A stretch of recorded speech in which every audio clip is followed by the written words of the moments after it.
It is one of the most heartbreaking questions a human being can ask in the dead of night. When a phone call from the doctor brings devastating news, when a faithful marriage suddenly collapses, or when death claims someone who brought nothing but light into this world. In its desperate search for meaning, the human mind almost always asks the very same question: why me? What did I do wrong to deserve this? For centuries, traditional religion taught us a simple and seemingly logical equation. If you do good, good things happen. If things go wrong, it is because deep down you committed a hidden sin or God is punishing you.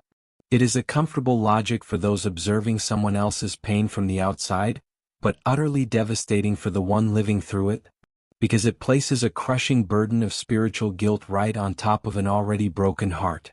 It leads us to believe that the universe is a cold machine of exact retribution, and that God is an inflexible judge waiting for the slightest mistake to strike us down. But when you open the scriptures without human religious bias, you discover a truth that is profoundly different and deeply liberating. The Bible never taught that suffering is undeniable proof of God's anger, nor that righteous people are immune to tragedy. In fact, the oldest book in the entire Bible was not written to outline laws or explain prophecies, but to dismantle forever the myth that suffering is always a divine punishment. Throughout this video, you will journey to the very roots of the sacred text to uncover what the Bible truly reveals about the pain of the innocent. You will discover the true Hebrew meaning behind ancient stories that have been misunderstood for millennia, why terrible things happen to good people, and how to find real, unshakable hope in your darkest moments. To uncover the root of this great misconception, we must travel to the most ancient book ever recorded in the Holy Scriptures, the Book of Job. We have often been told this story as a simple moral tale about patience, but the historical and theological reality of this text is far darker and far more profound. Job was no ordinary man. The Bible describes him as blameless, upright, God-fearing, and turning away from evil.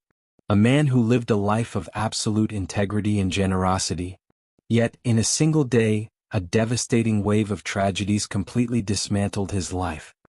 He lost all his wealth, his servants, all 10 of his children died in a sudden collapse, and to make matters worse, his own body was covered in agonizing sores, leaving him suffering on a pile of ashes outside the city gates. Imagine for a moment the sheer psychological and spiritual weight of that scene. A righteous man who gave everything to do what is right, reduced to absolute ruin in mere hours. But Job's true trial did not come solely from physical loss. It came from the ideological assault he was about to endure. Upon hearing of his disaster, 3 of his closest friends, Eliphaz, Bildad, and Zophar, came to visit him. At first, overwhelmed by the depth of his grief, they sat in silence for 7 days. But when they finally spoke, what came from their lips was not comfort or empathy, but the most dangerous religious argument in history. Job's friends represented the traditional theology of their time, a doctrine known as strict retribution theology. Their logic was cold, unwavering, and destructive. They looked Job in the eye and said, "Job, God is just. And if God is just and you are suffering this brutally, the conclusion is mathematically inevitable. You must have done something terrible in secret.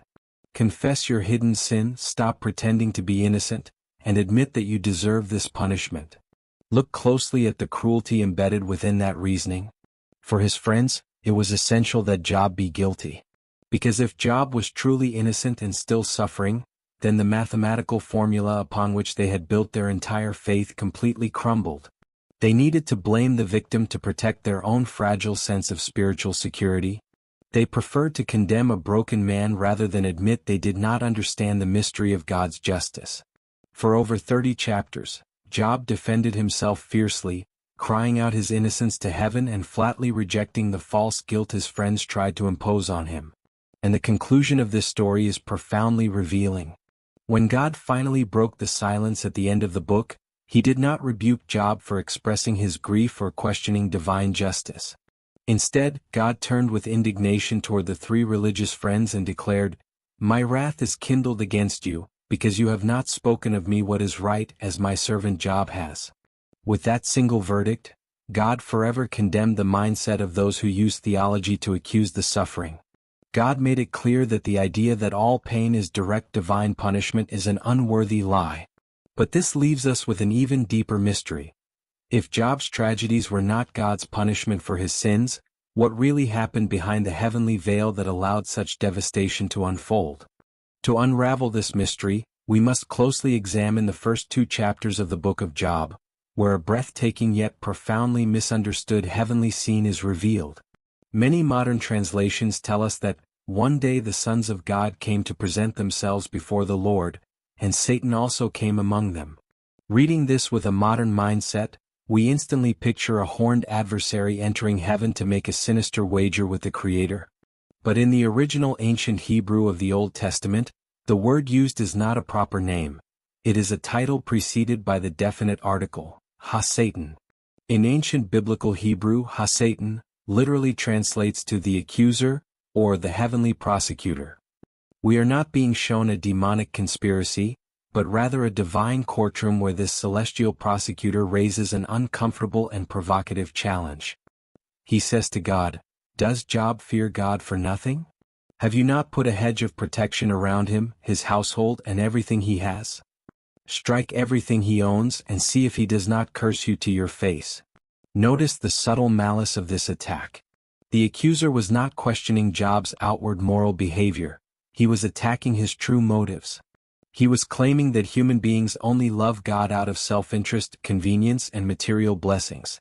He was arguing that genuine goodness on earth is nothing more than a selfish illusion.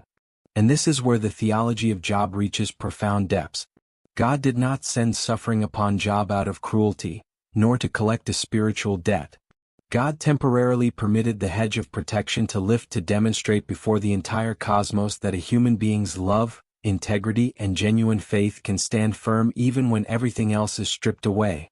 Yet, there is a second vital concept in the Hebrew text that completely shifts our understanding of human pain. The word hevel.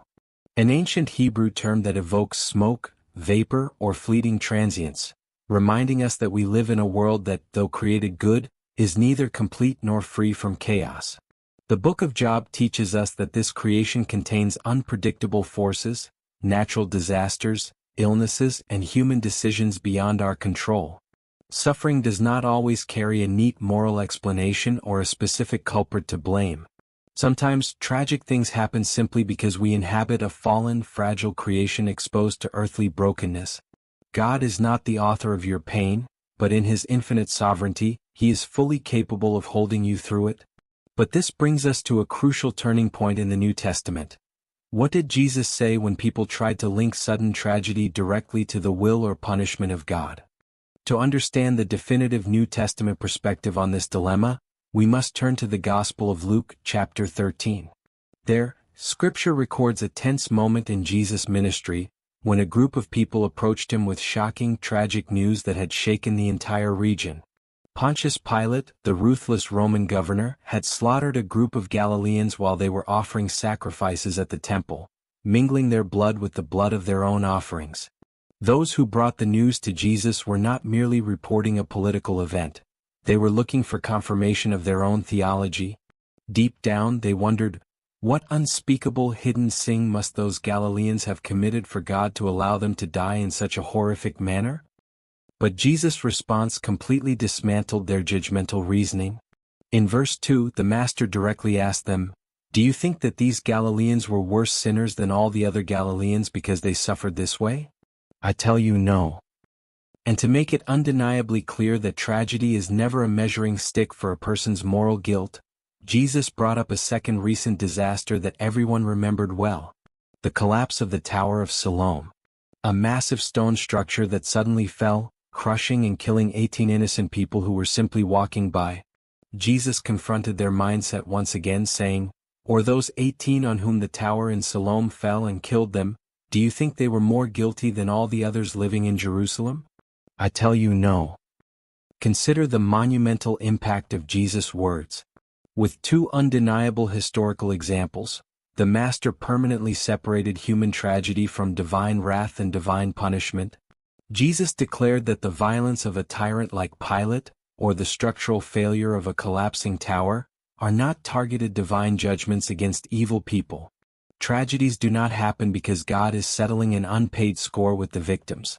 They happen because we live in a fallen, unpredictable world full of variables beyond our human control. Jesus stripped religion of its power to point accusing fingers at those who suffer, and he shifted the question from "why did this happen?" to an urgent call of "how should we live?" Do not waste your time searching for guilt in someone else's pain.